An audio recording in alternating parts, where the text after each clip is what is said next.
육조 거리라 하면 어디를 말하는 것일까?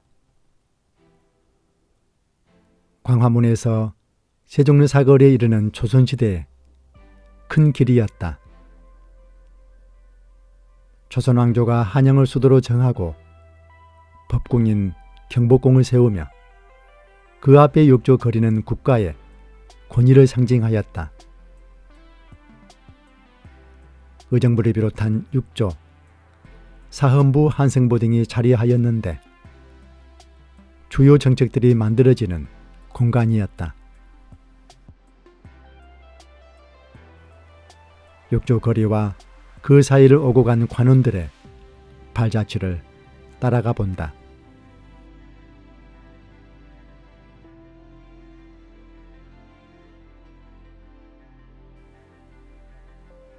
사람은 여행에서 많은 것을 배운다. 낯선 풍경, 문화를 접하면서 우리와 다른 세계에 대한 이해를 키운다.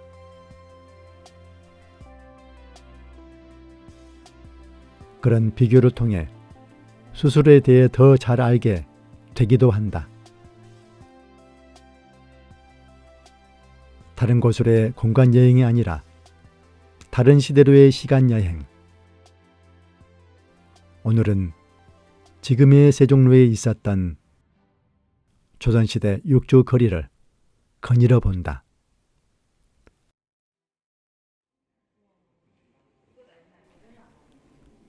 대한민국의 수도이자 천만에 가까운 인구가 사는 도시 서울.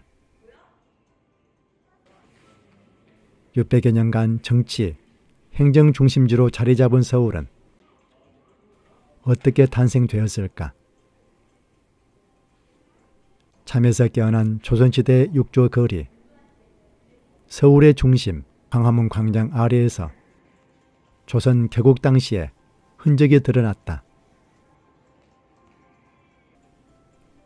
최초 행정기구와 관청이 자리했던 정치행정의 중심지, 육조 거리가 발굴된 것, 공간 배치에 어떤 비밀이 담겨 있을까?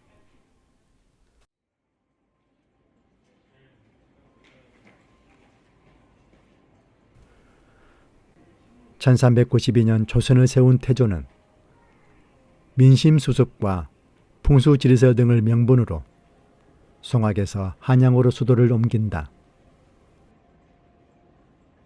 성곽 도시로서의 조건과 중앙이 넓고 평탄하여 왕궁 종묘 사직에 배치가 용이하다는 점,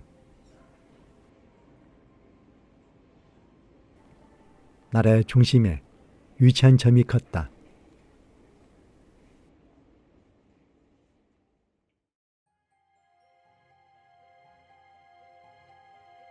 조선을 뿌리째 흔든 임진왜란으로 도성은 철저하게 파괴되었다.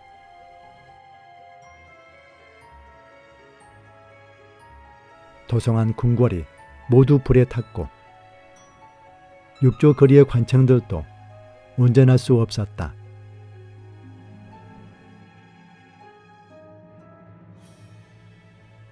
공역의 부담 때문에 경복궁은 복구하지 못했고 왕의 거처는 창덕궁과 경희궁으로 옮겨졌다.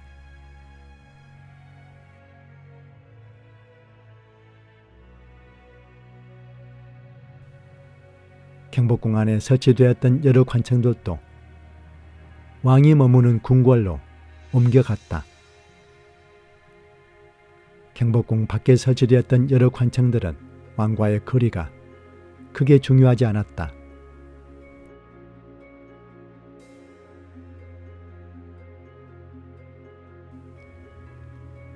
주요 관원들의 근무처는 궁궐이었다. 무너진 경복궁에서 희망에 싹이 자라나고 있었다.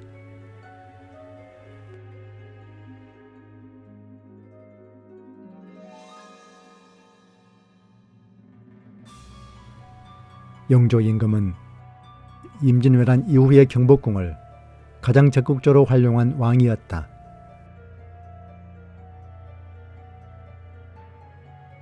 폐허가 된 경복궁에서 중요 행사를 자주 치르고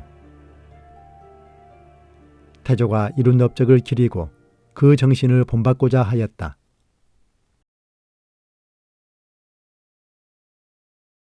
중흥의 의미를 새기는 행사를 열기에 가장 적합한 장소였다.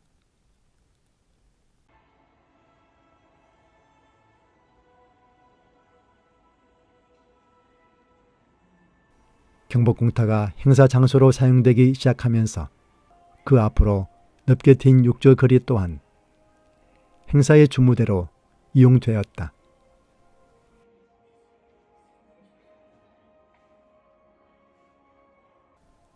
조선시대의 민원처리는 어떻게 하였을까? 상언과 격쟁으로 이루어졌다. 백성들의 억울하고 원통한 사정을 국왕에게 직접 호소하는 합법적인 서원제도,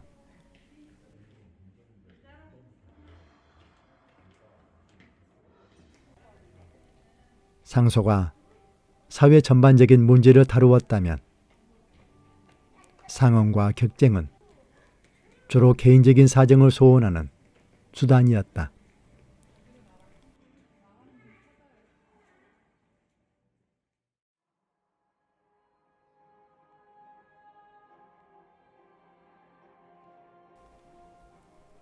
조선시대의 최대 관청가인 육조거리에는 어떤 관청들이 있었을까?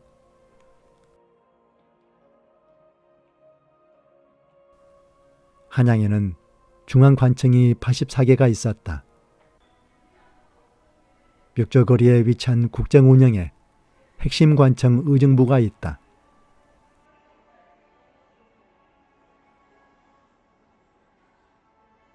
관운을 통솔하고 정사를 총괄하던 조선시대 최고의 행정관청. 그 위상에 맞추어 육조거리 첫 번째 자리에 세워졌다.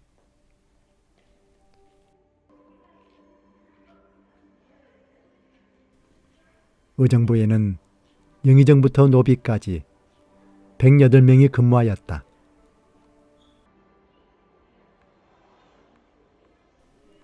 조선 초기에는 의정부 삼성승이 협의하여 왕에게 보고하고 결제받은 의정부 서사제를 실시하였으나 권력이 의정부에 집중하는 폐해도 있었다.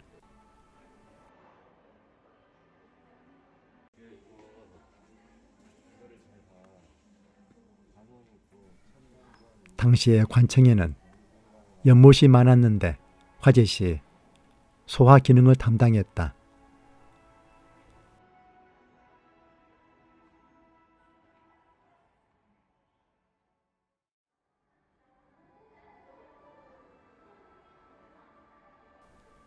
한결같은 마음으로 공정하게 하며 관직에 맞는 인재를 고른다.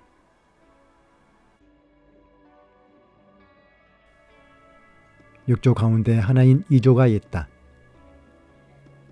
동천청관이라고도 한다.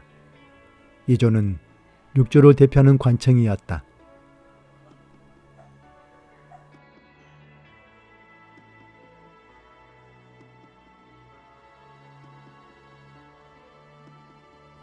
문관의 선발과 근무를 평가하고 승진, 상벌, 시호를 내려주는 인사 의무를 담당하였다.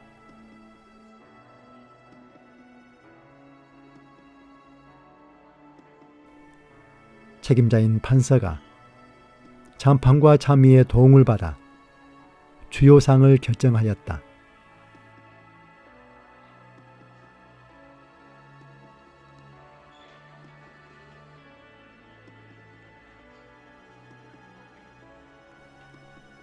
이조에는 62명의 근무자가 있었다.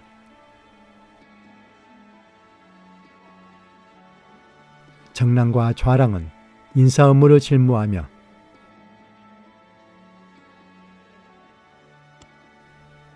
관원을 조천하고 선발하는 막중한 업무를 담당하였다.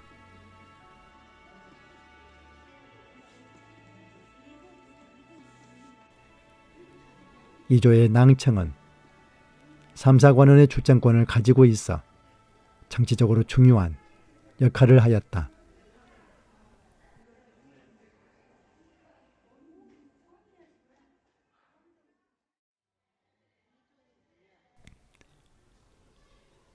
정무를 관장한 7재상의 최고관청 의정부.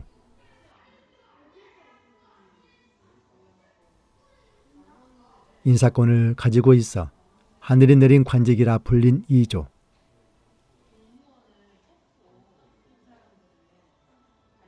일인지하 만인지상을 두고 펼쳐진 조선의 문무 엘리트의 거리. 6조 거리는 다양한 업무를 담당하고 있었다.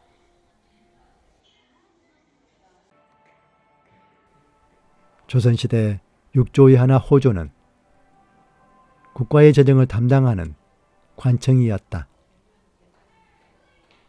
전국의 가정호수를 관장하고 지방특산물인 곡물과 세금을 징수하였다.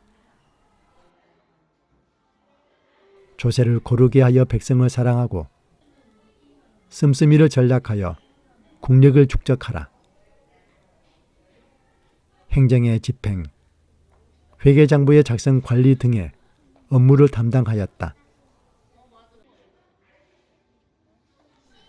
호조에는 195명이 근무하였다.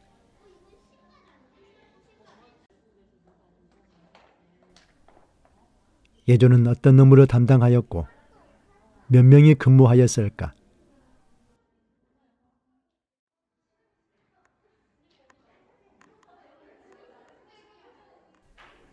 조선시대 중앙행정기구 6조 중 하나인 예조는 지금의 외교부, 교육부, 문화체육관광부의 역할을 하던 곳.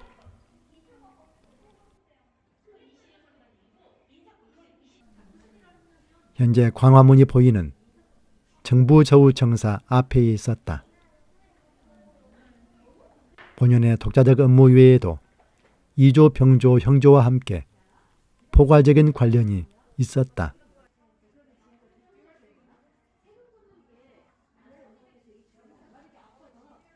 예조에는 예조판서와 정객사까지 70명의 근무자가 있었다. 금난수의 성제일기, 예조 근무시의 애환이 고스란히 담겨 있다. 취미생활도 금기시되고 맛있는 음식도 먹지 못했던 기억들.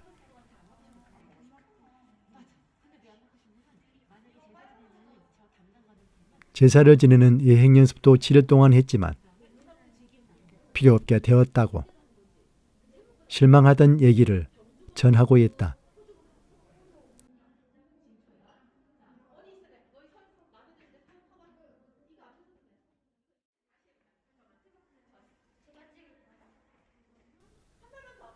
조선시대 중앙행정기구 6조 중 하나인 병조는 군사와 국방에 관한 업무를 보던 곳.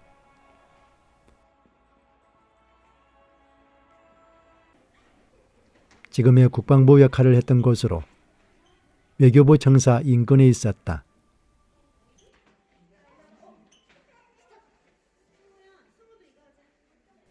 병조의 수장은 판서로 정의품에 해당하며 현재 국방부 장관과 같은 격이었다.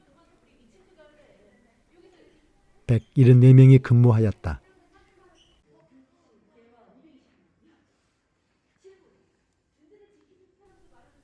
육조 가운데 병조의 서열은 4번째.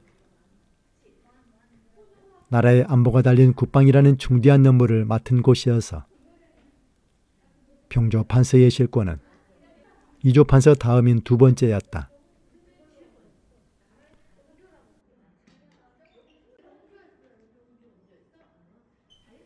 형조의 업무는 무엇이었고 몇 명이 근무하였을까?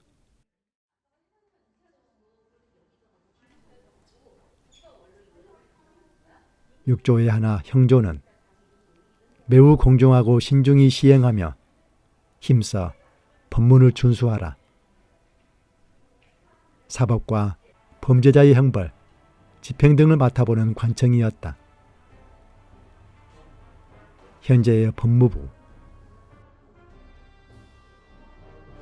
세종문화회관 앞에 있었다. 판사부터 녹사까지 220명이 근무하였다.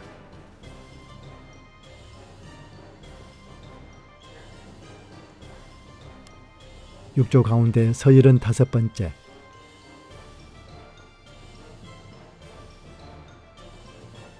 일반 백성의 사법과 형벌에 관한 일은 대부분 형조에서 맡았고 반역 등 왕실의 안위와 관련된 사건은 의금부에서 담당했다.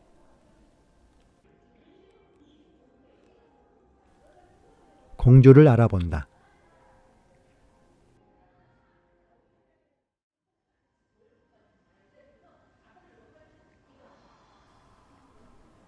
조선시대 중앙행정기구 6조 중 하나인 공조,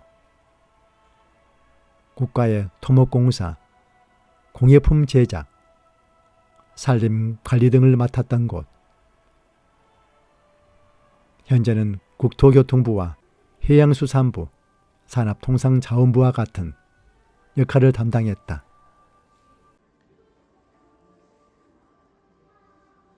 광화문의 인근 세종문화회관 앞에 있었다.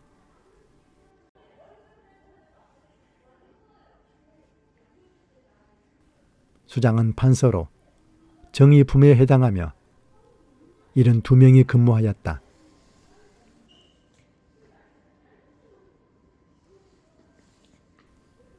육조 가운데 서열이 가장 낮았다.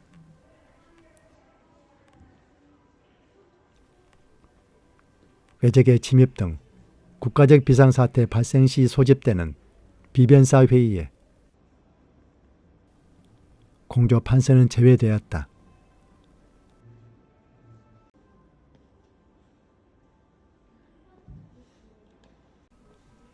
사헌부는 어떤 역할을 하였을까?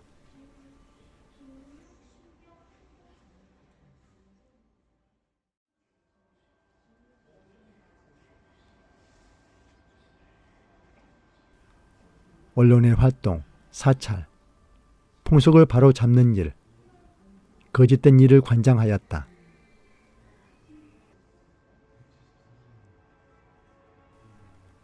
대사원부터 서리까지 112명이 근무하였다. 조선 왕조실록에 언로라는 말이 수많이 나온다. 언로가 통하면 국가가 편하고 언로가 막히면 나라가 망한다는 기록이 자주 보인다. 언론의 자유는 조선 개국 이념의 한 축을 이루고 있었다. 언론의 중요성은 지금도 여러 곳에서 볼 수 있다.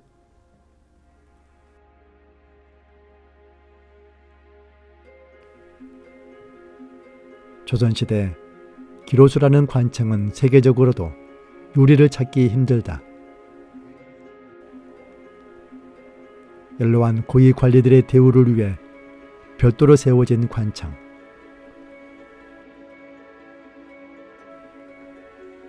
이 품위상 전현직 관리 중에서 70세 이상이 기로소에 들 자격이 있었다.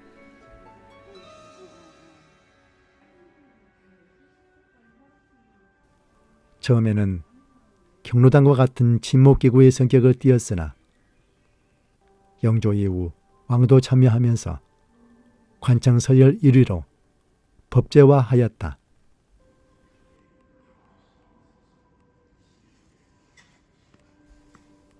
이렇게 육조 거리는 다양한 권한의 관리들이 근무하며 조선의 중요한 축을 담당하였다. 이 관리들의 근무 현황을 본다.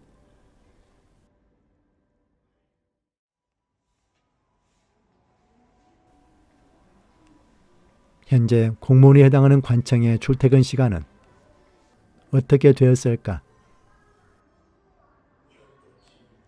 낮이 비교적 긴 봄, 여름에는 묘시인 오전 7시에 출근하여 오후 7시에 퇴근하였다. 통상적으로 10시간에서 14시간을 근무한 셈이다. 밤이 긴 가을 겨울에는 진신 아침 9시까지 출근하여 5시에 퇴근하였다. 하절기와 동절기 근무 시간이 2시간이 차이가 난다. 나란히를 보는 관리들은 1년 내내 쉬지도 않고 일만 했을까? 매달 1일, 7일, 15일, 23일이 휴일이었다. 입춘 경칩 청명, 입하 등의 절기도 쉬는 날이다. 우리 고유의 명절 설날에는 7일을,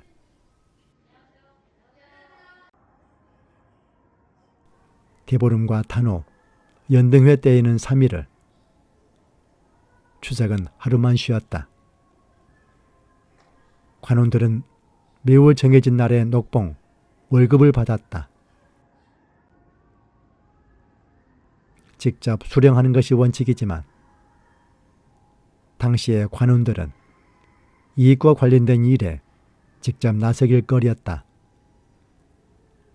행정상의 자문과 관리를 도맡아 하는 서리가 대리 수령하였다.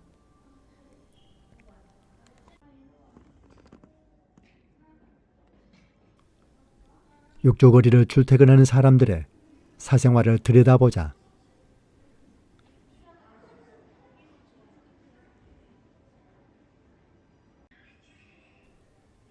관청에 소속된 관원들은 모임을 만들어 사적인 만남을 이어갔다.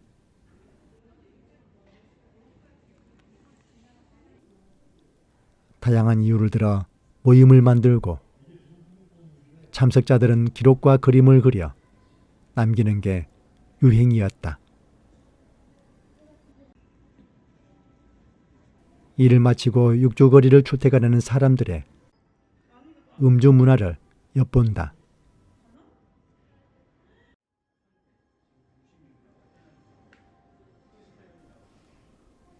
어느 시대나 술은 사람들의 친근한 음식이었다.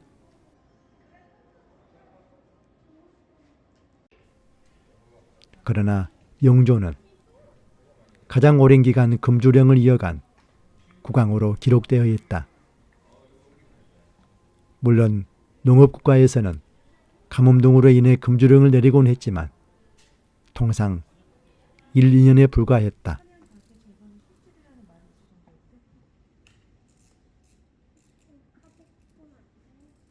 금주령이 10년간 지속됐던 것은 영조 때가 처음이었다. 정조 시대는 어떻게 했을까?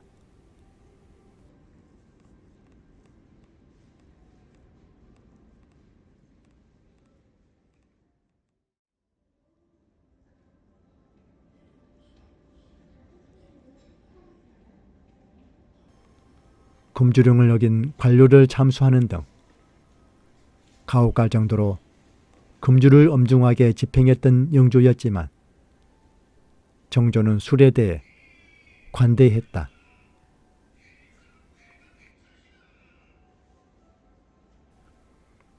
금주에 실효성이 없다고 판단했을 수도 있고 그만큼 백성들의 살림살이가 먹고 살만해졌다는 증거가 아닐까.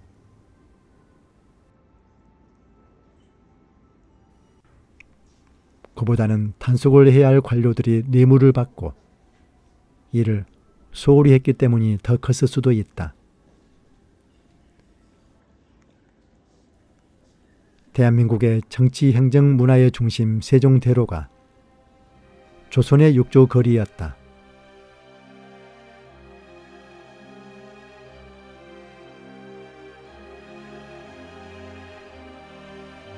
권력기관의 상징에서 일본의 강제 병합 후 광화문 동으로 바뀌는 질곡의 역사를 가지고 있다. 권력의 상징에서 시민의 광장이 된 것은 최근의 일. 지구의 날에 개방되더니 의정부터 자리에 시민열린마당이 문을 열었다. 시민들의 공론의 장이 된 광장이 새로운 과제를 안고 있다. 재구조와 사업을 거친 새로운 광장에 우리는 무엇을 기대할 수 있을까?